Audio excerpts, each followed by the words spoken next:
The purpose of the Federal Energy Regulatory Commission's open meeting is for the Commission to consider the matters that have been duly posted in accordance with the Government in the Sunshine Act. Members of the public are invited to observe, which includes attending, listening, and taking notes, but does not include participating in the meeting or addressing the Commission. Actions that purposely interfere or attempt to interfere with the commencement or conducting of the meeting or inhibit the audience's ability to observe or listen to the meeting, including attempts by audience members to address the Commission while the meeting is in progress, are not permitted.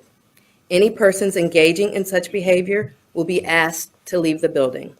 Anyone who refuses to leave voluntarily will be escorted from the building. Additionally, documents presented to the chairman, commissioners, or staff during the meeting will not become part of the official record of any commission proceeding, nor will they require further action by the commission. If you wish to comment on an ongoing proceeding before the commission, please visit our website for more information. Thank you for your cooperation.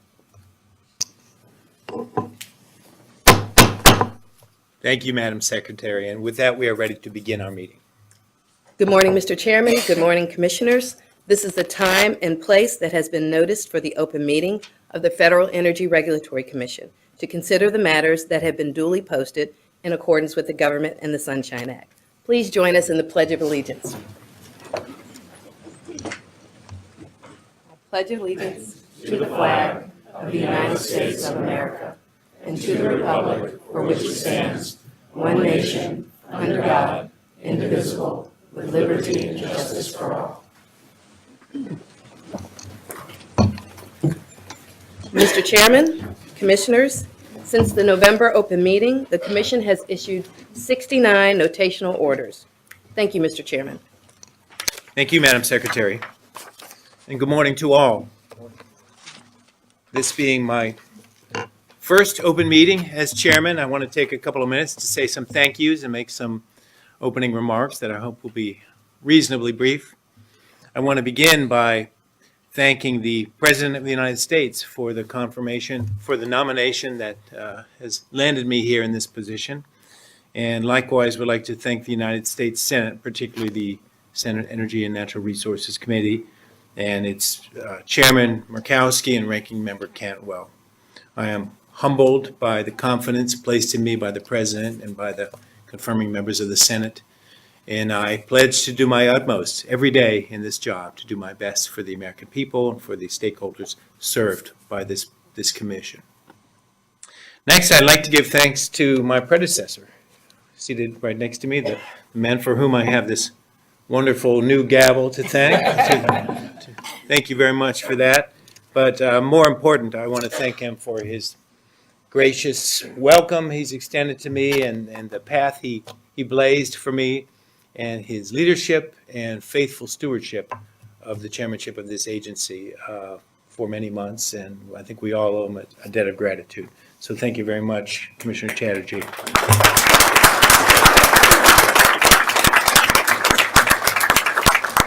And I also want to personally thank his staff, Andrea, Eric, Rob, and Mindy. They've been working so hard to keep the trains running on time and doing a very effective job, particularly as I come into this without a staff, and they've just been tremendously helpful. So thank you to you, Commissioner, and to your entire team.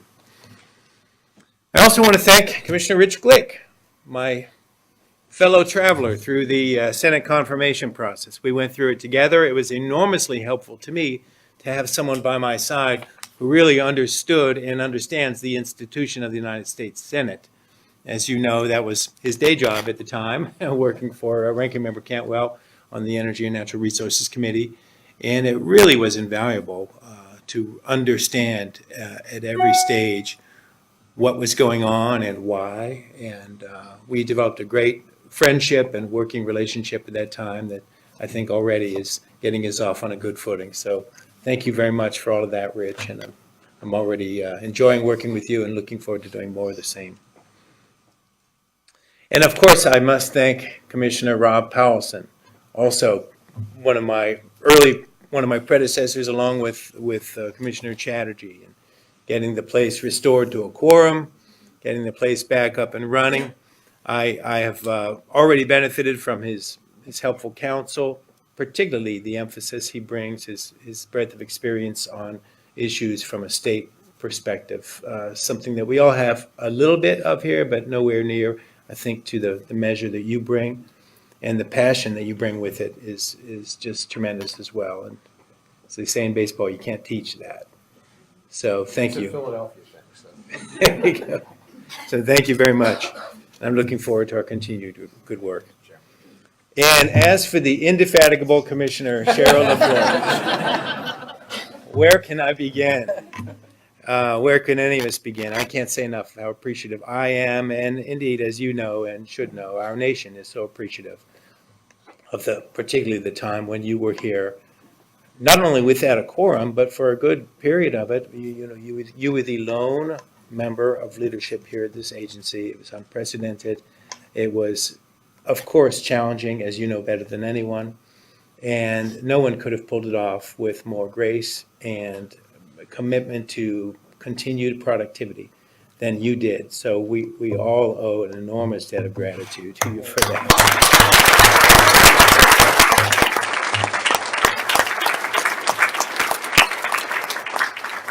And since then, you've been so helpful to me in reaching out with both practical tidbits, which are greatly appreciated. Please keep them coming, and also policy thoughts, inputs, and a genuine commitment to work together. So I appreciate all of the above.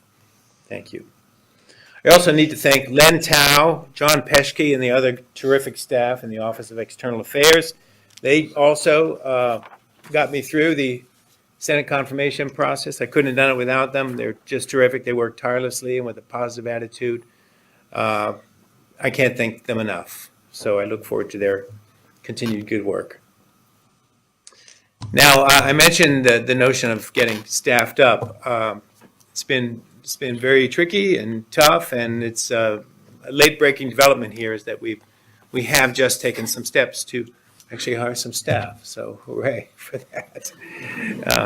And I'd like to take a quick moment to introduce them, if I may. Alphabetical order, so don't read anything into it. I'll just ask them to briefly stand, and I'll make some brief description of each. First, Angela Amos. Angela has been a financial analyst in the Ferc's Office of Energy Markets and Rates since 2015, where she mainly has worked on electric matters. She holds a BA and MBA degree from Harvard, and we will not hold that against her. Thank you, Angela.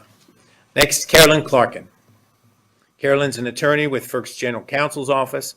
She's been with that office since 2012, where she's been focusing principally on natural gas and hydroelectric matters, so energy projects focus. She is a 2011 graduate of the University of Virginia Law School. Thank you, Carolyn. Next is Nick Glad.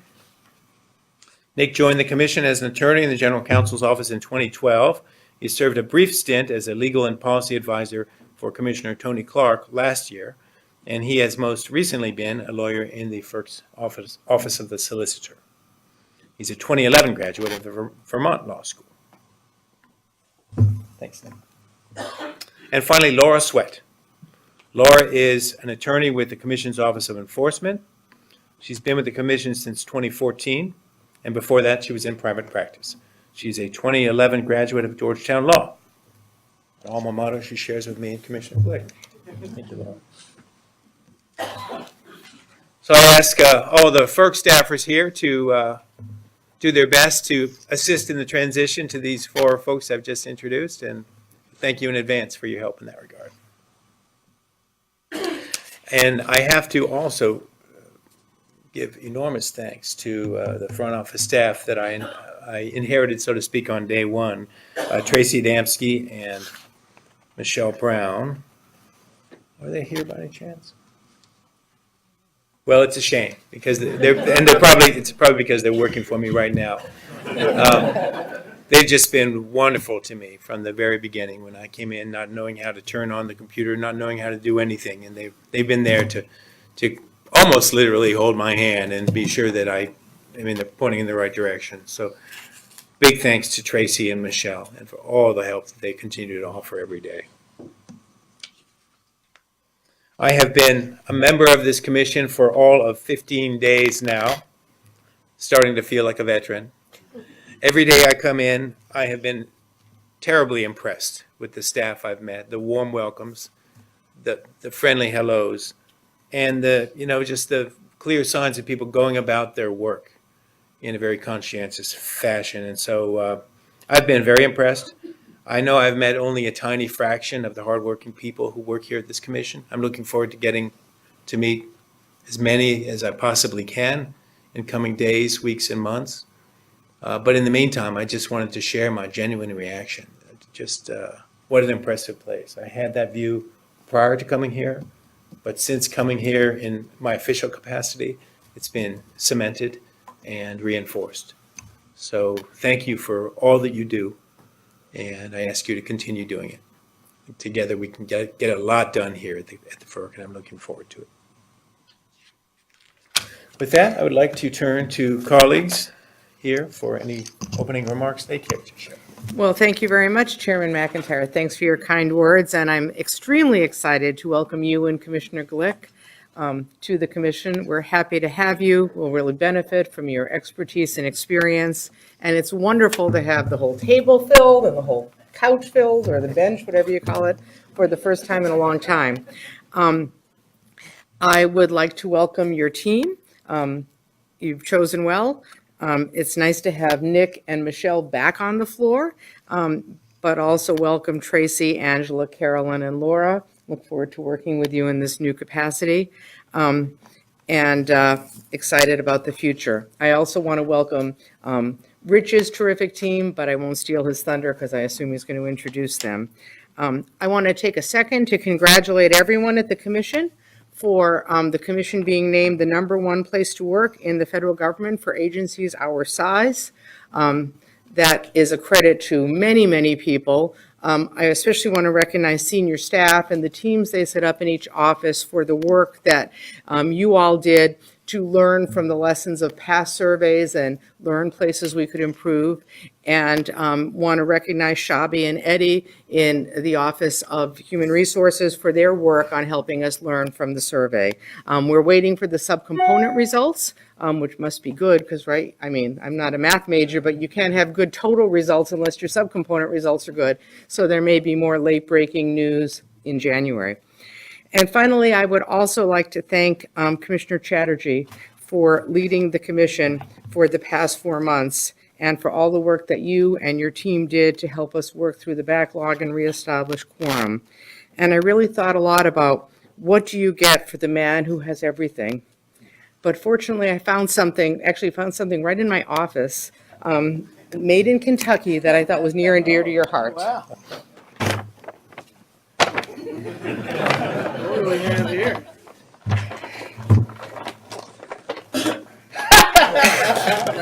Fantastic. Pulverized for ready use. 90-day supply. Thank you. You're welcome. Thank you.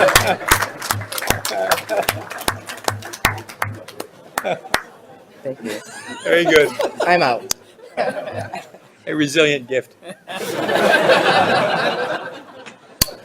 We might need to pass this on security. Thank you. It's the gift that keeps on giving.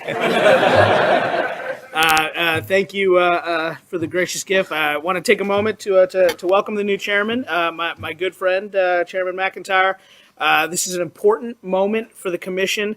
It marks the very first open meeting to have this full complement of commissioners seated, and I believe this is the first time in more than 2 years that we've had a full complement of 5 here at the commission. And I, for one, am very optimistic about this collective group, not just the 5 of us here at the table, but the staffs that you all have put together to work with the talented folks in the building. I think we can do great things together, and I very much look forward to it. I look forward to getting to know and working with your staff and Commissioner Glick's staff. And I also want to take a moment to recognize one of my new staffers, LaShawn Dickens, who I hope is down here. She came down here with me, so LaShawn, there she is. She's been gracious enough to join my team in the past couple of weeks and has been invaluable to me, and look forward to working with her and with you all moving forward. I will be brief in my remarks. I know staff has prepared two presentations for us today. The first is on cybersecurity incident reporting, and the second on fast start pricing. As I have stated numerous times over the past several months, looking at ways that we can bolster defenses against cybersecurity threats will be among my top priorities while I'm at the Commission. The Commission has taken on a number of cyber-related initiatives already, and today will mark another step in the right direction. So I look forward to hearing staff's presentation on E1, cybersecurity incident reporting reliability standards, and we'll have more to say on that front then. And with that, we'll turn it over back to the chair. Commissioner Powelson, any opening remarks? Be very brief, Mr. Chairman. First, again, to welcome you to the agency and commend your fine team that you've put together. I particularly want to thank Martin Kirkwood, who was, I'll call it an executive on loan. Martin was doing the Lord's work, and I enjoyed really interfacing with him. Let me also take this opportunity. I see Anton Porter in the back. Anton, thank you for your leadership. I was humbled to kick off this year the CFC campaign, and proud to report year to date we've raised about $170,000. I will be taking, as a good Catholic parishioner, I'll be taking up a collection in my office today. Come once, drink often, but I'll have a cup if you'd like to give. On a serious note, again, Anton, I want to commend you and your team for your leadership. It speaks to what Commissioner LaFleur mentioned, the workforce here, the people that make up this wonderful agency, and I'd be remiss in not thanking you all for helping me on board. I said to my wife the other day, it's, when you come into this building and you get off the train, there's a lot of esprit de corps in what we do, and it's the people that represent this agency, and I'm just honored to be part of it. Now, Commissioner Chatterjee, I would offer you a natural resource from Pennsylvania, but you can't bring gas into a room. Although you did come from an organization that had a lot of hot air. It's only a term of endearment, my friend. But I too want to applaud you. The leadership that you displayed. And you and I were a band of brothers through our nomination process.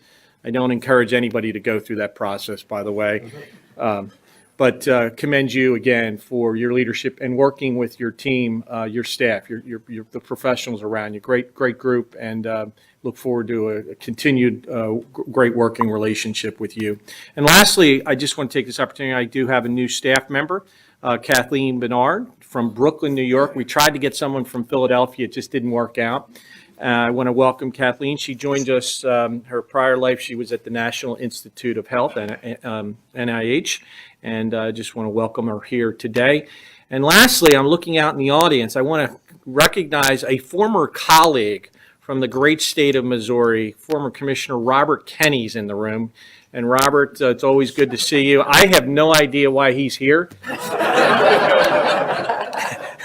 I'm getting a little nervous, Mr. Chairman, but he is one good guy, and I want to recognize him here for what he's done on behalf of our regulatory compact known as NARUC. So, Robert, good to see you, my friend. Thank you, Mr. Chairman. Thank you, Commissioner. Commissioner Glake, do you have any opening remarks? Thanks. Thank you, Mr. Chairman. I'm very glad to be here with the full 5-member commission. I'm really looking forward to working with each of you. As you mentioned, Mr. Chairman, we went through the confirmation process together, and I got to know you a little bit, and I'm very confident that you're going to make an excellent chairman, so look forward to working with you, but everyone else on the commission. I also want to commend, as I think everyone else has already said this already, but I want to commend Commissioners Chatterjee and LaFleur and Powelson for dealing with the backlog that arose after the commission lost its quorum earlier in the year. They definitely did yeoman's work getting a lot of the orders out, and certainly it was very helpful. Certainly under then Chairman Chatterjee's leadership, it moved very quickly. It's interesting when Commissioner Chatterjee was confirmed. We spoke by phone, I think, the day the Senate voted to confirm you, and I said, please get all the hard orders out, and then leave the easy ones for Chairman McIntyre and myself when we get here. But unfortunately, he didn't succeed on that. We'll get to them at some point. I would certainly want to be remiss if I didn't fail to mention Commissioner LaFleur's leadership, as I think Chairman McIntyre and others already mentioned, when the quorum was lost, and not only her leadership but her staff, but also the entire commission. really working hard and making sure everything was ready to go when the quorum was restored. So that's very much appreciated. And as Chairman McIntyre did, I also want to recognize the Office of External Affairs, which was incredibly helpful during our confirmation process. I'm sure everyone else's confirmation process as well. I want to particularly mention Len Tao, Andrea Spring, who's moved on back there now, and also John Peschke for guiding us through the process. It was extremely, extremely helpful. I'm very excited to be joining the commission today, at the first commission meeting today. Obviously, we're in the middle of a very interesting time. The energy industry is as everyone in this room knows, the energy industry is in a transition that has substantial potential benefits for consumers, the economy, and the environment. And FERC's in the middle of many of those issues, and I look forward to working on those issues as we go forward. And again, just to note, and everyone has already mentioned all these issues already, but I very much look forward to working with all the commission staff. I already knew how dedicated and talented everyone was, but I really didn't know how many people loved working here. That's something, and was mentioned earlier about the #1 ranking, but people really like working here, and it really shows in their enthusiasm and their dedication, and I really look forward to working with all of them as time goes on. I am extremely fortunate to have an amazing team, and I want to introduce them today. Behind me, I got Matt Christensen and Erica Hoke. You want to stand up, please? They're my legal advisors. They both came from the Office of General Counsel. And Pamela Quinlan, she's my technical advisor, and Pamela came from the Office of Energy Market Regulation. And then finally, Benjamin Williams, who's my one at a time. My Senior Director of Operations and Communications.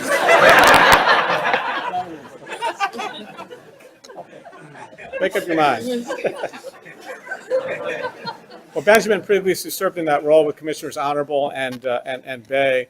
But also I want to note that today is Benjamin's birthday, so let's all wish Benjamin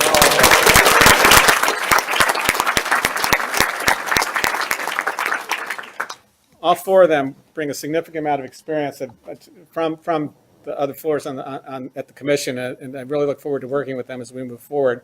It's really enabled me to really hit the ground running, and it's been a great experience. Chairman McIntyre mentioned he's been here 15 days. I've actually been here 22 days, so I outrank him at least by that. Thank you much, Mr. Chairman. Thank you, Commissioner. And with that, Madam, I think we are ready to proceed to our consent agenda. Thank you, Mr. Chairman. Since the issuance of the Sunshine Act notice on December 14th, 2017, no items have been struck from this morning's agenda. Your consent agenda is as follows. Electric items, E6, E7, E8, E9, E10, E11, E12, E13, and E14. Gas items, G1, G2, G3, G4, G5, G6, G7, and G8. Hydro items, H1, H2, H3, H4, H5, and H6. Certificate items, C1, C2, and C3. We are now ready to take a vote on this morning's consent agenda. The vote begins with Commissioner Glick. Aye. Commissioner Powson. Aye. Commissioner Chatterjee. Aye. Commissioner LaFleur. Aye. And Chairman McIntyre. I also vote aye. We are now ready to move on to the discussion and presentation items for this morning. The presentation items for this morning, the first one is E1, concerning the draft notice of proposed rulemaking on cybersecurity incident reporting reliability standards. There will be a presentation by Margaret Scott from the Office of Electric Reliability, and she is accompanied by Kevin Ryan from the Office of the General Counsel. Good morning. Hi, good morning. Good morning, Mr. Chairman and Commissioners. Item E1 is a draft Notice of Proposed Rulemaking, NOPR, that proposes, pursuant to Section 215 D5 of the Federal Power Act, directing the North American Electric Reliability Corporation, NERC, to develop and submit modifications to the NERC Critical Infrastructure Protection, CIP, reliability standards to improve the mandatory reporting of cybersecurity incidents. The draft NOPR is based on a concern that the current reporting threshold for cybersecurity incidents in the SIP reliability standards may understate the true scope of cyber-related threats facing the bulk electric system. As noted in the draft NOPR, the lack of any reported cybersecurity incidents in either 2015 or 2016 suggests a gap in the current mandatory reporting requirements. This gap was highlighted in NERC's 2017 State of Reliability Report, which noted that while there were no reportable cybersecurity incidents during 2016, and therefore none that caused a loss of load, this does not necessarily suggest that the risk of a cybersecurity incident is low. The draft NOPR notes that the Department of Homeland Security, DHS, Industrial Control Systems Cyber Emergency Response Team, ICS CERT, responded to 59 cybersecurity incidents in the energy sector, which includes the electric subsector, in 2016. In order to address this gap and provide more timely awareness of cyber threats facing the bulk electric system, the draft NOPR proposes to direct NERC to develop modifications to the SIP reliability standards to include the mandatory reporting of cybersecurity incidents that compromise or attempt to compromise a responsible entity's electronic security perimeter, the ESP, or associated electronic access control or monitoring systems, ECOMS. In addition, the draft NOPR proposes to direct NERC to modify the SIP reliability standards to specify the required information in cybersecurity incident reports to improve the quality of reporting and to allow for ease of comparison and analysis by ensuring that each report includes certain key information regarding the incident. The draft NOPR also proposes to direct NERC to modify the SIP reliability standards to establish a deadline for filing a report with the Electricity Information Sharing and Analysis Center, the EISAC, and ICS CERT, once a compromise or disruption to reliable bulk electric system operation or an attempted compromise of disruption is identified by a responsible entity. Finally, the draft NOPR proposes to direct NERC to file annually an anonymized report, providing an aggregated summary of the reported information with the Commission. As discussed in the draft NOPR, the proposed modifications will enhance awareness for NERC, industry, the Commission, other federal and state entities, and interested stakeholders regarding existing and developing cybersecurity threats. This concludes our presentation. We are happy to answer any questions you may have. Thank you very much, Ms. Scott and Ryan, and thank you to your broader teams that were involved in this. I know it's an effort that extended well beyond just the two of you, so Absolutely. please convey our thanks for all the hard work that went into this. I do have a couple of questions, and my colleagues may as well. I'll kick us off if I may. You've described this additional type of reporting that is envisioned as going forth. How would you compare that to the reporting that goes on today in the area of cyber compromises, et cetera? Good question, thank you. So depending on the agency, depending on the entity, there's different jurisdiction, different authority. What we're proposing would be a mandatory reporting of a cybersecurity incident, a compromise or an attempted compromise. When critical infrastructure entities report cybersecurity incidents with DHS through ICS CERT, those are typically voluntary reports. There's no minimum threshold of information that is requested. They're voluntary. There is a similar type of reporting to the Department of Energy through their electric disturbance events. It's a form called the OE 417, and those are required, those are mandatory. It's required for the entire electric sector, transmission down to distribution, of attempted cybersecurity events and actual cybersecurity events. Do you have anything?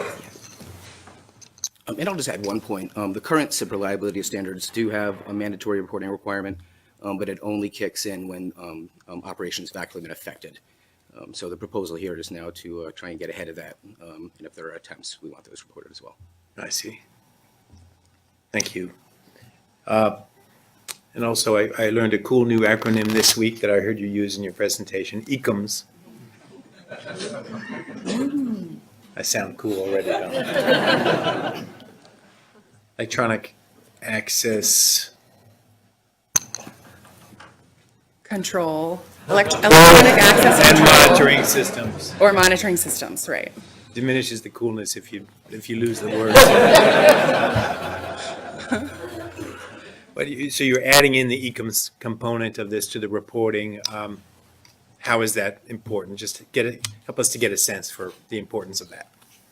Well, the proposal in the NOPR establishes kind of the trigger for reporting, which would be the electronic security perimeter, Yes. which is kind of the protection that surrounds medium and high impact BES cyber systems. And then in addition to that, it would be the ECMS, which are the systems that control access to the ESP. So they're not actually within the ESP, but they are associated with it. So you could consider it being the doorway. So we figure, and this kind of limits the proposal to high and medium impact BES cyber systems. So we can kind of see what happens in the future, but we're not touching on low at this point. Very good, thank you. Do my colleagues have questions? Discussion? Yes. I don't have any questions, but I have a couple comments. Thank you, Margaret and Kevin and the teams. I'm happy to support this draft order because I think it identifies and proposes to address an important data gap in our understanding of cybersecurity threats to the grid. And one thing that has been observed and studied across many industries, not just electricity, but in aviation, medicine, and other industries, is a well-established over decades statistical correlation between minor issues or near misses that are far more frequent, and then up at the top of the pyramid, rare major events. And in the safety world, they call that the safety pyramid, but you need to learn from the things that don't happen, but that could have happened in order to prevent the big thing that you're afraid of happening. And I think in cybersecurity, the reporting has been more on when something actually gets through the perimeter.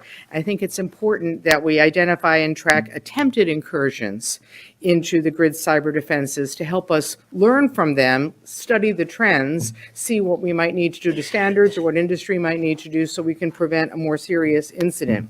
And this is exactly what the proposal today would do.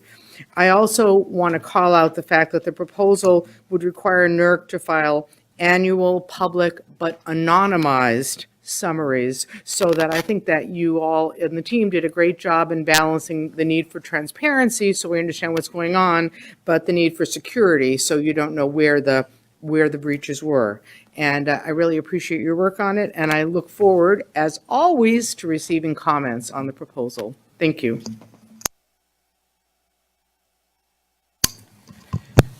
Thank you to the team for that informative presentation. I really believe that tackling the continuously evolving nature of cyber threats is a top priority for this commission. That's why I think that the NOPR we're proposing today is an important step forward to make sure that NERC and other government agencies have accurate, up-to-date information on these quickly evolving cyber threats. While I believe the action we are proposing today is necessary, I'm also cognizant of the additional burden on industry to collect and report this information. I think it's critical that we strike an efficient balance on this issue, so I'd really encourage everyone in the industry to roll up their sleeves, dig in on the NOPR, and give us your suggestions on how the proposal can be improved.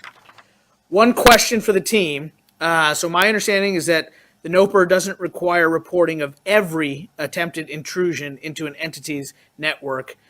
Could you elaborate a little bit on what types of company systems would be subject to the proposed rule and what types of systems would not be subject to the proposed rule? Certainly, Commissioner.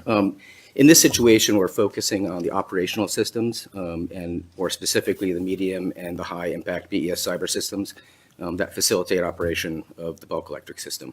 What we're not getting into are the kind of business enterprise IT systems, email, things along those lines. So we're not looking for, say, a report on every time you have a phishing attack. What we're looking for are true penetrations into the operational systems. Okay. So we're talking kind of, control center. Not Nigerian princes looking for unless you're looking for an investment. Thank you for that clarification. Mr. Chairman? Commissioner, thank you. Yes. I want to also take this opportunity to thank Margaret and Kevin and your teams for this, putting together this draft order. And I would echo Commissioner LaFleur's point, but not going to ask you a question, but I'm going to make an observation and you can get back to me on it. So as we're kind of, I'll say, putting more rigor behind this preparedness and this reporting requirement, I'm wearing my prior life hat as states are really spending a lot of time, state commissions, working on their cyber preparedness. My observation is we're going to have to find a way to socialize, and Joe McClellan, your work has been instrumental in that. How do we socialize these new data points back to the states? I use my example in Pennsylvania. If you would have told me a decade ago that we'd have a staff personnel sitting in a state police fusion center analyzing data or looking at physical assets, and when you brought up this number of 59 reported events last year, some would say that's 59 too many. Luckily, we didn't have any disruptions to the bulk power system. But that being said, I just want to express my support, but more importantly, thinking down the road here, how do we really bring this down to a state level? Because that's, granted, some states, states don't really manage the bulk power system, but they have these assets in their jurisdictions, and that sharing of information is so important. So again, I applaud you and look forward to working with you and the team members and NERC staff on this as well. Thank you, Mr. Chairman. Thanks, Mr. Chairman. I don't have any questions, but I do want to make a few brief comments. I agree with Commissioner Chatterjee. Cybersecurity may be our most important responsibility here at the Commission, and so I applaud what you all are doing and very much appreciate your presentation. As we all know, cyber threats are evolving, and it's critical we take the steps necessary to not only play defense, but also increase awareness among industry participants. It's difficult to turn on the newspaper or turn on the TV or open up the newspaper, these days without hearing about some cybersecurity threat someplace or another. And we've been pretty lucky in the United States so far, at least on the electric side, not having any significant consequences from cyber efforts. But we've seen it around the world already. We've obviously seen it in the Ukraine in both 2015 and 2016. But also just yesterday, there was a media report that hackers in the Middle East attacked or breached a facility that used the control system that I think, as I understand it, power plants around the world use, developed by Schneider Electric. So it's something, it's clearly coming. We need to be prepared. We need to do as much as we can, and we need to know as much as we can, which is why I think this particular proposed rule is so important. I very much also want to applaud NERC for their 2017 State of Reliability Report that actually raised this issue for us, that the current mandatory reporting requirements are insufficient. So I think I'm interested in hearing other parties' comments on this, but I think it's very important that we make sure that the information is out there, and it's information out there, especially for the utilities, and other players in the industry, so they can take action when they need to. So again, I look forward to working with you all as we go forward and trying to address this very important issue. Thank you again for the presentation and for your help with answering our questions. We appreciate it very much. We're now Madam ready to Secretary. take a vote on this item. On item E1, the vote begins with Commissioner Glick, Aye. Commissioner Powelson, Aye. Commissioner Chatterjee, Aye. Commissioner LaFleur, Aye. and Chairman McIntyre. Aye. The last item, thank you, for discussion and presentation this morning is a joint presentation on items E2, E3, E4, and E5 concerning fast start pricing in markets operated by regional transmission organizations and independent system operators. There will be a presentation by Daniel Colosi from the Office of Energy Policy and Innovation. He is accompanied by Elizabeth Topping from the Office of Energy Policy and Innovation, Khalid Blackwood from the Office of the General Counsel, and Angela Amos from the Office of Energy Market Regulation. Thank you all for being here to present to us. Ms. Amos, don't you have work you're supposed to be doing? Turn it over to you, Mr. Colusi. Good morning, Mr. Chairman, Commissioners. On December 15th, 2016, the Commission issued a Notice of Proposed Rulemaking, or NOPR, proposing certain requirements for regional transmission organizations and independent system operators, or RTOs and ISOs, to incorporate the offers of Fast Start resources into the prices for energy and ancillary services, commonly referred to as Fast Start pricing. Fast Start resources are resources that are able to start quickly. They are often able to respond to unforeseen, short-term, real-time system needs. Without some form of Fast Start pricing, most Fast Start resources are not eligible to set prices, even when they are the marginal resource. Further, even when the Fast Start resources can set prices, they may not be able to recover their commitment costs, such as startup and no-load costs, through prices. As a result, prices may not reflect the marginal cost of serving load, muting price signals for efficient investments. Several RTOs and ISOs have already developed pricing that is generally designed to address these issues in this class of resources. In the NOPR, which was the third in the Commission's ongoing price formation initiative, the Commission preliminarily found that some existing Fast Start pricing practices may not result in rates that are just and reasonable, and proposed to require that each RTO and ISO establish certain requirements for its Fast Start pricing. The Commission received over 30 comments in response to the NOPR. Upon further consideration of comments that questioned whether the proposed rule would provide sufficient value in all RTOs and ISOs, and that argued for regional flexibility, in the set of draft orders, the Commission would not apply a uniform set of Fast Start pricing requirements to all RTOs and ISOs.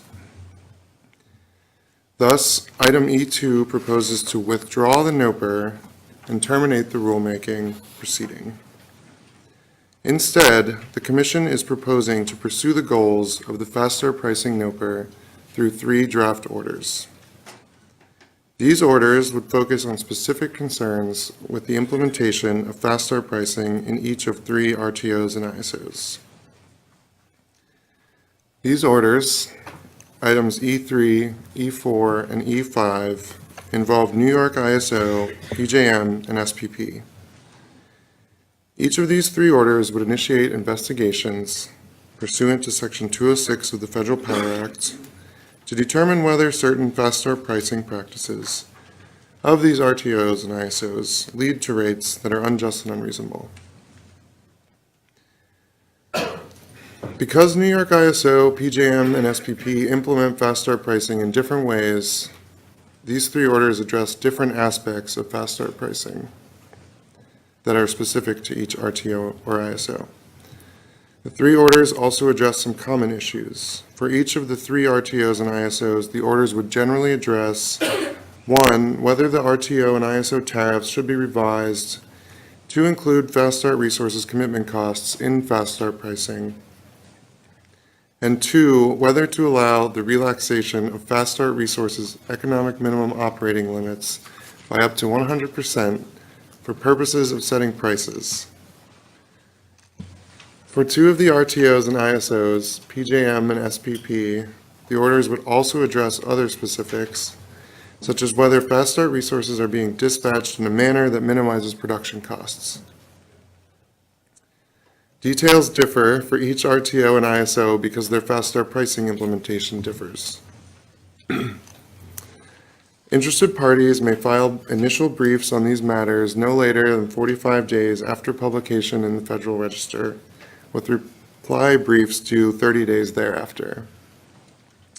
Thank you. I would also like to thank the team. This concludes our presentation, and we are happy to answer any questions you may have. Thank you, Mr. Calusi, and we also thank the team. Thank you to all of you and to those who aren't here at the table today. It's a complex area, needless to say, as is reflected in your presentation, and there's a lot of moving parts here in this package of orders, so thanks for your work on all of it. I do have a couple of questions I'd like to start with, and then turn to my colleagues for any issues they may care to raise. First, the fast start pricing, help us to get a sense from a consumer benefit standpoint of how consumers benefit from fast start pricing. Thanks for the question. I'm going to let my esteemed colleague Angela take it. Yes. Thank you, Mr. Chairman, for your question. Improved fast start pricing could improve price signals, especially during tight or unexpected system conditions when the need for fast start resources is the greatest. In turn, this could support efficient investments in facilities and equipment and could also reduce uplift costs. Overall, in the long run, improved fast start pricing could result in a more efficient electric delivery system. Very good, thank you. Did you have something to add? I'm sorry. No, she nailed it.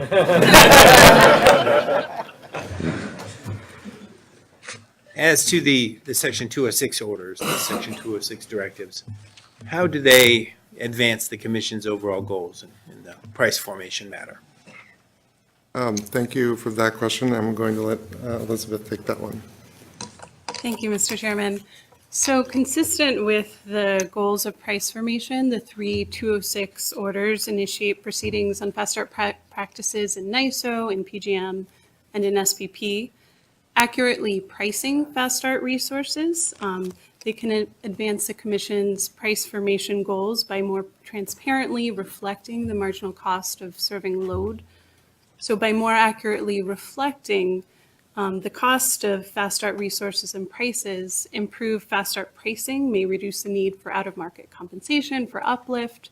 It can increase transparency, and it can also provide longer-term incentives for investment in the grid. Very good, thank you. Price formation, of course, is a kind of a big topic unto itself in an area of a lot of ongoing FERC activity. I'd like to get a sense of this team as to kind of how, where we are in the overall price formation effort and where these orders fit into that. Thanks. Elizabeth has been coordinating the price formation effort, so I'm going to let her take that one as well. Sure.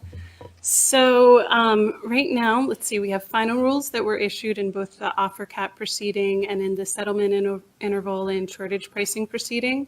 The offer cap proceeding is in the compliance phase. As to the settlement interval and shortage pricing rule, that I think we have issued orders on all of those compliance filings for most of the RTOs, except the PJM compliance filing is pending before us. On another topic, we also, earlier this year, back in January, the Commission issued a NOPR on uplift allocation and transparency, and the Commission continues to review the record on that NOPR. Terrific, thank you very much. My colleagues have questions? Well, thank you, Mr. Chairman, and thank you to the team for that presentation. I'm very happy to support the latest installment in our price formation saga. It hasn't been around as long as Star Wars, although it's been around longer than the current trilogy, because we started this batch in 2014. So, and I think this is an important step today because fast start pricing is an important element of price formation, ensuring that prices fully reflect marginal actions taken to serve load and send the right price signals of the cost of meeting unexpected short-term needs. And as we see more and more dynamism in our supply stack, I think the need to make sure that we can properly compensate fast start resources is ever more important. I believe it's a very sensible outcome to close out the notice of proposed rulemaking and focus on the Section 206 orders and the three RTOs you mentioned, where we think there are reasons why their existing practices might not be just and reasonable. I want to mention the fact that New York has been an early leader in fast start pricing and has been doing this for a long time, but I still see the possibility through targeted reform to improve certain aspects of their tariff that may not be just and reasonable. With PJM and SPP, I see potential room for improvement to conform their pricing methods to the best practices that are outlined in the 206s to reflect the characteristics of fast start resources. I want to note the fact that we're letting the other 3 ISOs off the hook. That's not just because we were feeling charitable around the holidays. MISO and ISO New England have largely already implemented the best practices that are outlined in the 206s for fast start pricing. They've done a lot of work on that in the last couple of years. And with respect to the California ISO, I at least was persuaded based on what they filed in the docket that this line of reforms would provide limited benefit for them relative to their other priorities that are going on right now. So I look forward to the next installment in the saga, the ever fascinating Uplift chapter, and thank you very much. Thank you, Commissioner. Commissioner Chatterjee? Thank you for the presentation. I don't have any questions. It was a fantastic presentation. I just wanted to take my time to just, again, acknowledge the incredible staff here at the commission and say what an honor it has been to come to the commission, to work along such great colleagues and see important progress being made here at FERC. We have a good deal of work ahead of us in the new year, but working alongside our fellow commissioners and dedicated staff, I am confident that we will be successful in tackling the various issues facing the commission. With that, I'd like to wish everyone a happy holiday season and a blessed new year. And before I turn it back over to my colleagues, I've been feeling guilty, Commissioner LaFleur, that you got me a present and I didn't get you anything. But then I realized you got your present on Sunday from the NFL replay booth, which I also appreciated and enjoyed. Better to be lucky and good.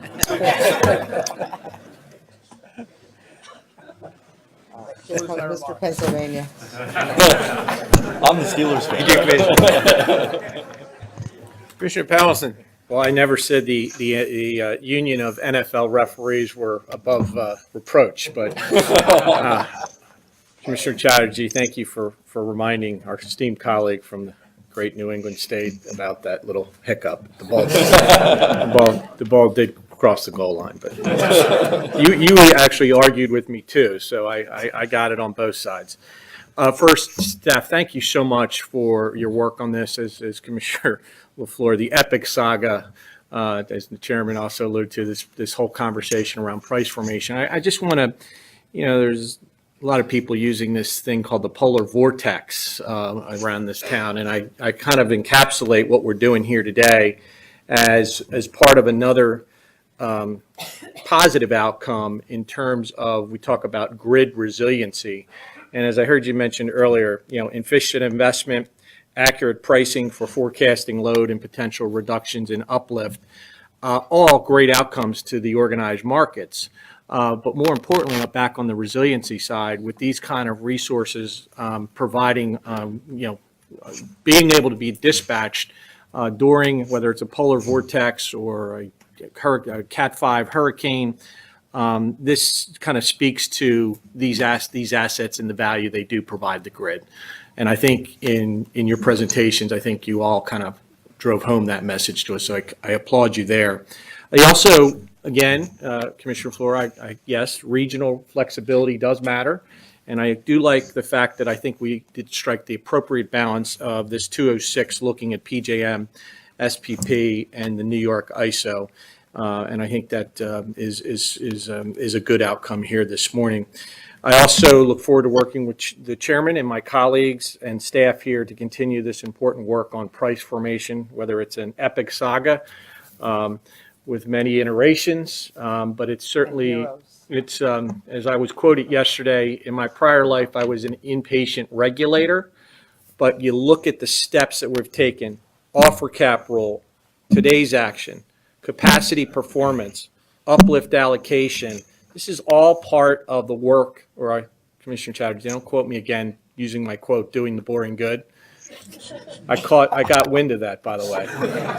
This is all part of doing the boring good to sustain the long-term viability of organized markets. And I applaud you for your work product here this morning. Thank you. Thank you, Commissioner. Commissioner Glick? Thank you. Well, I'd actually rather debate the NFL replay rule than fast start pricing, but fast start pricing is also important, I think, too. First, I just want to commend you, the staff, for the presentation. It was very helpful, very interesting issue. I do also want to commend the commission today for the position on withdrawing the NOPR. I think certainly a one-size-fits-all approach in this particular instance is not warranted, and I think we need to figure out what's best for each RTO, given their specific circumstances. But I also want to stress that today's order isn't the final word in the subject. I look forward to reviewing all the information filed by the RTOs and ISOs and other stakeholders to determine whether the three RTOs that we're talking about, whether changes are warranted to their fast start pricing approaches.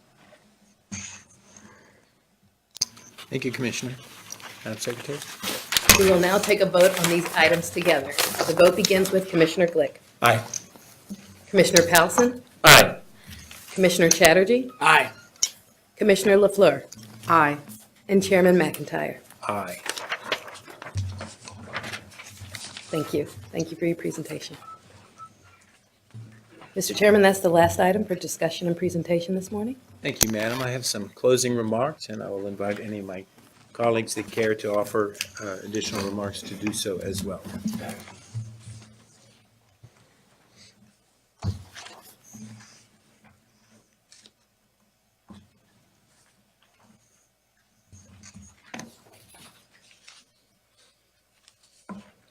Bear with me a moment. First, we have some retirements of some key personnel to note. It's important to take note of big moments like this, and these are some people who have been making key contributions here that deserve to be recognized. So I'd like to begin with that. First, from OEPI, Scott Miller. Scott Miller started his second stint with the Commission in August 2008. He was a founding member of the Policy Office when it was created in 2009. His time at the Commission started just as the financial crisis was starting, and Scott was integral in understanding how the financial crisis affected the markets that the Commission regulates. To that end, he was the team lead on the Commission's ISO credit policy reform rulemaking, and he has remained the Policy Office's credit policy expert ever since.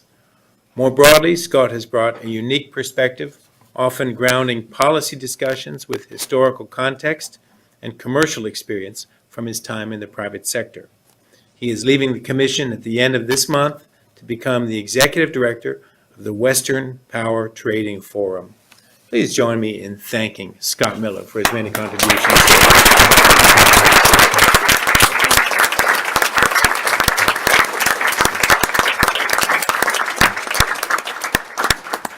Thank you and congratulations. Leanne Watson is retiring at the end of this month also after serving 15 years in FERC's Office of Enforcement, first as Senior Counsel, then Deputy Director of Investigations, Director of Analytics and Surveillance, and Deputy Director of the Office of Enforcement. I know from my time in private sector, she takes her job very seriously. And as an institution, FERC owes her a debt of gratitude. So with that, we wish Leanne Watson the best in her retirement and tremendous thanks for everything she has done here in her time at the Commission.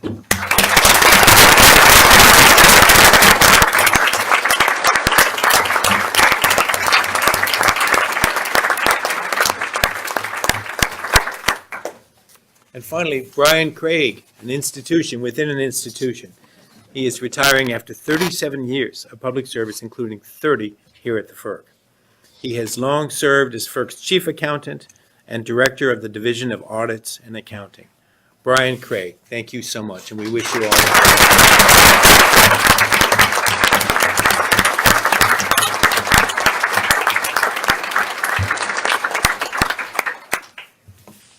And finally, I'd like to close just by giving all a kind of an advance heads up on a forthcoming policy initiative.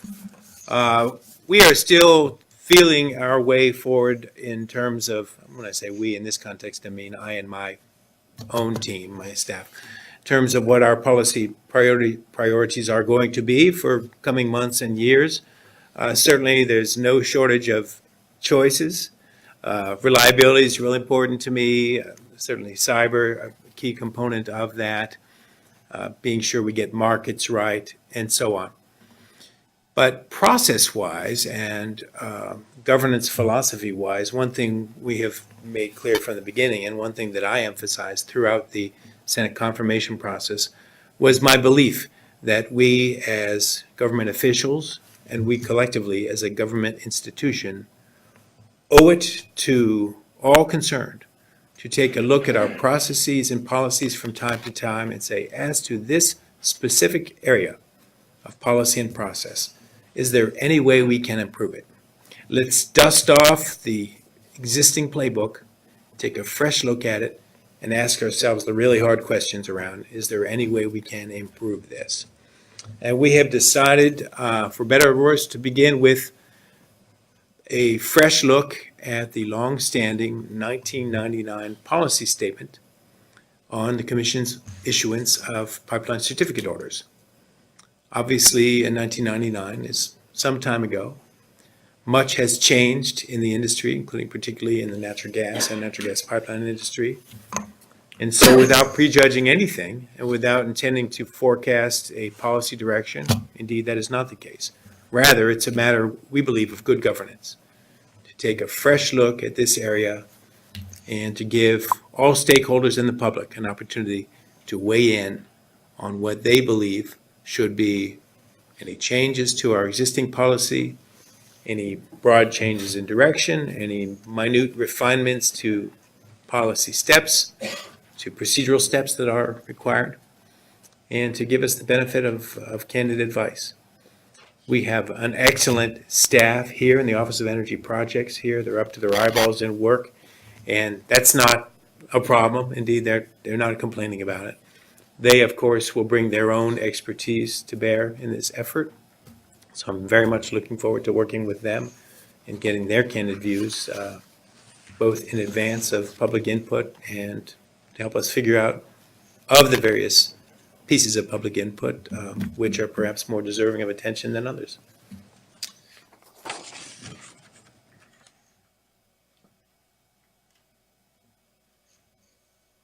We are still evaluating what the format will be of this effort.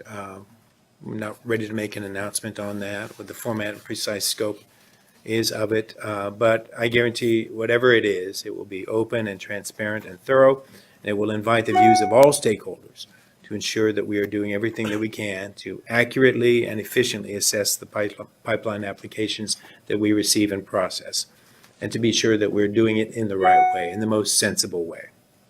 I am approaching this topic with an open mind.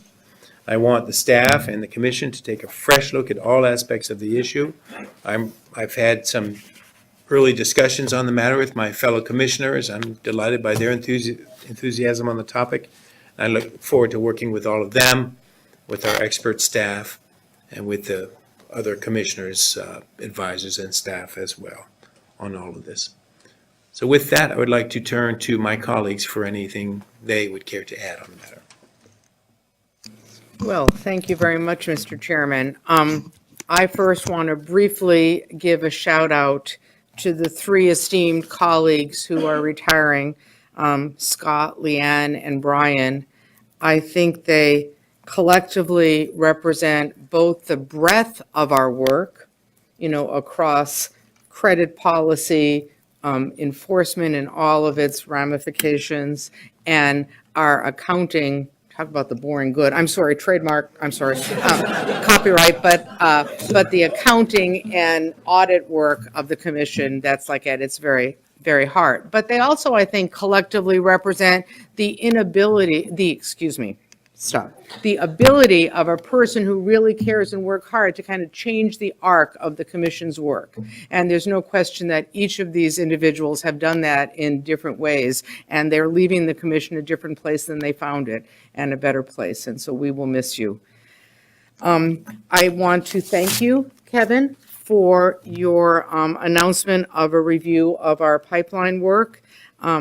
And for the larger commitment that it reflects to good government, continuing improvement, and collegial collaboration on these things.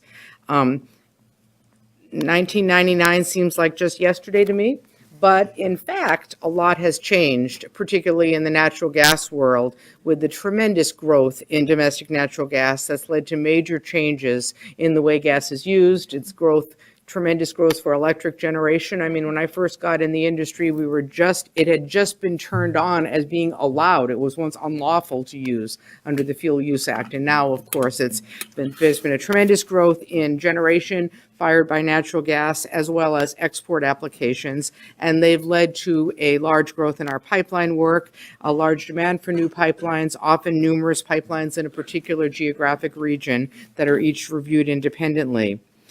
I am confident that we will have a wide range of opinions on how we can do our work differently, probably just around the table, around the building, and definitely around the energy community. But for my view, I think there's a couple things I'd hope that the review would bore in on. One is how we determine economic needs for proposed pipelines. The policy statement, if you go back and read it, actually holds up quite well. It outlined a very broad range of factors we could look at to review need. Over time, our practice has coalesced around a reliance on precedent agreements as a determiner of market need. And as I recently stated in dissents in Atlantic Coast and Mountain Valley pipelines, I think that our review of pipeline applications would benefit from a broader consideration of need, and that's something hopefully we'll have a chance to talk about. Secondly, I think it's appropriate for us to consider how we do our environmental reviews of proposed pipeline projects, and this is in some way interrelated to need, because as you develop a clearer idea of who's getting the gas and where the gas is going that's driving the construction of the pipeline, it also gives you a better idea of the downstream impacts on greenhouse gases or other downstream impacts.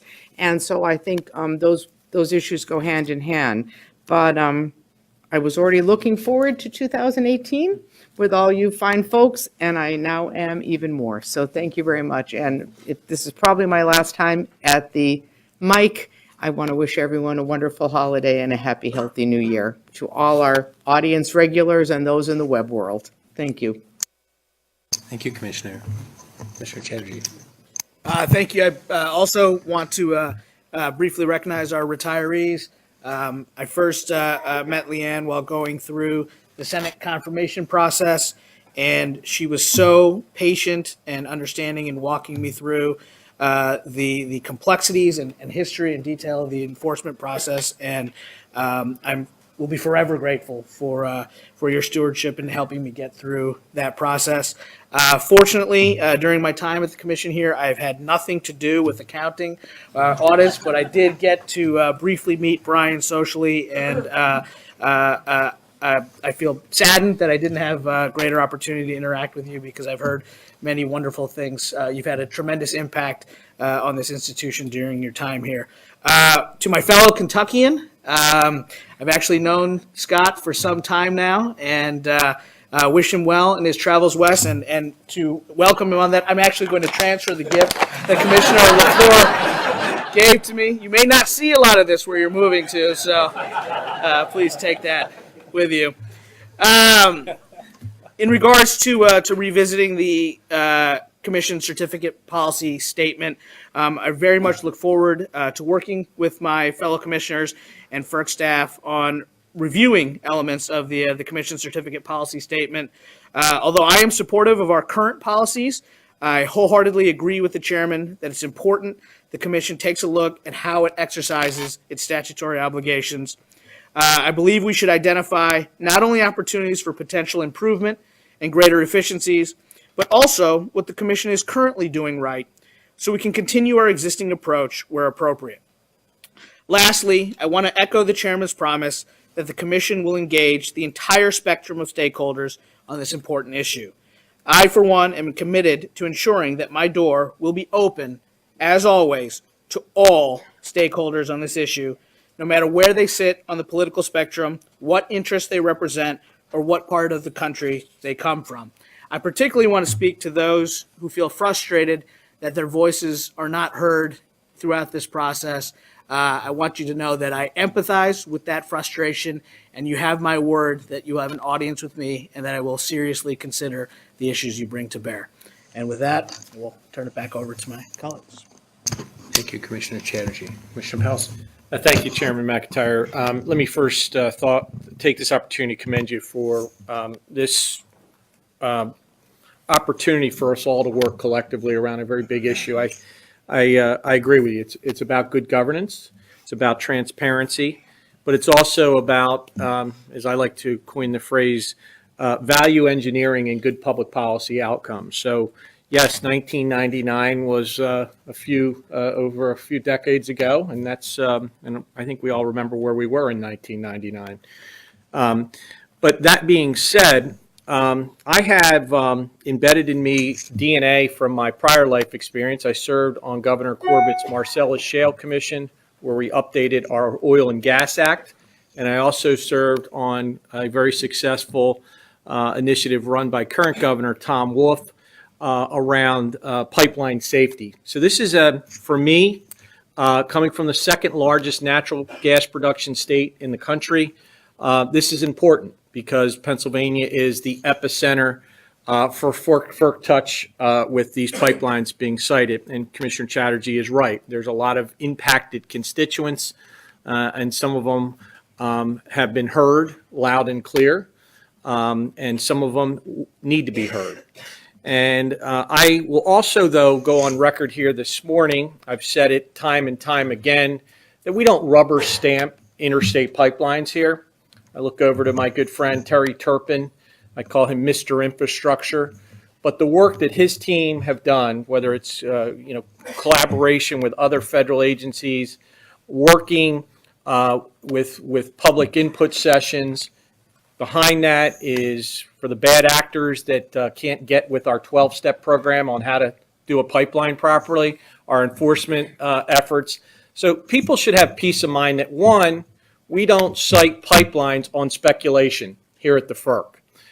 There is due diligence. Some may argue that maybe we need to apply more rigor to it. I don't want to prejudge that outcome, Mr. Chairman. I don't think you do, and I don't think any of us do. And I also don't want to sit here and kowtow to a certain constituency that might want to drive outcomes here. This is about giving everybody an opportunity to be heard, and we will develop a record. And hopefully at the end of the day, I see, you see, we all see some value engineering in updating this document. But in the interim, we have a job to do. That job is to move forward with getting this infrastructure built in a timely manner, make sure it's done safely, make sure it adheres to state and federal environmental compacts. And I think if we continue to do that, again, doing the boring good, I think this country will be well served. And Terry, I commend you. I'm new to this agency. You don't have an easy job, but the work that you do, I am thoroughly impressed with the way you go about this with your team. And I look forward to working with you. I will lean on you for input throughout this process. And Mr. Chairman, again, I commend you for taking this issue up, and I commend my colleagues. We're not approaching this in any partisan light. I think we're just having a conversation, and a long, probably overdue conversation, as Commissioner LaFleur would agree with. So thank you. Thank you, Commissioner. Commissioner Clay? Thanks. I realize I'm the last person standing between this meeting and the Christmas parties, but I know there are some important issues to talk about. So I do have a bit of a statement. First, I want to congratulate Scott, Leanne, and Brian on their retirements, and I want to echo what Commissioner Chatterjee said about Leanne. She's been extremely helpful in getting to understand the very, very important work that the Office of Enforcement does, and I definitely have benefited from her knowledge. So very much appreciate that. With regard to this particular issue, I wanted to thank Chairman McIntyre for announcing that the Commission is going to consider how it carries out its responsibilities in reviewing proposals for certificates of public convenience and necessity pursuant to the Natural Gas Act. I also want to recognize Commissioner LaFleur, for she's led on this issue for a while now, and she's been raising a number of concerns that I agree with, and I think we need to take a good look at. Over the last 6 years, the amount of new pipeline capacity granted certificates by the Commission has grown by over 500%. This year alone, FERC has certificated 23.5 BCF per day of new pipeline capacity, despite being without a quorum for much of the year. That's a 62% increase over the entire year last year, when the Commission had a quorum for the entire year. It's not just that we're approving a lot of pipeline capacity, that may be okay. It's that these pipelines are increasingly traversing populated areas, and thus potentially have greater impacts on individuals and communities, in addition to their impacts on the environment. I believe the time has come for the Commission to review its current approach to considering the applications for natural gas pipeline certificates, whether they adequately address the public interest. I anticipate that this inquiry will examine numerous issues, but I want to highlight three today that I hope are considered as part of this review process. First, I believe the Commission should take a careful look at how it evaluates the need for a new pipeline under its 1999 certificate policy statement. The policy statement identified a number of factors that should be considered as part of this inquiry, but the Commission has relied primarily on the existence of precedent agreements for evaluating need. The Commission should examine whether to more broadly consider evidence of need, including those factors that Commissioner LaFleur mentioned that were included in the policy statement originally in 1999. Second, I believe the Commission should assess whether its current approach for evaluating the environmental impacts of a proposed gas pipeline, including potential greenhouse gas emissions, requires modification. And third, I believe that the Commission should examine its practice of issuing certificates of public convenience and necessity, subject to the submission of additional information and ongoing consultation.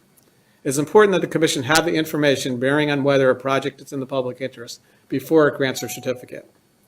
I come to this process with an open mind and intend to closely review the comments of the stakeholders on these and other very important matters. I look forward to working and sharing ideas with the commissioners and obviously with the staff of the Commission as well.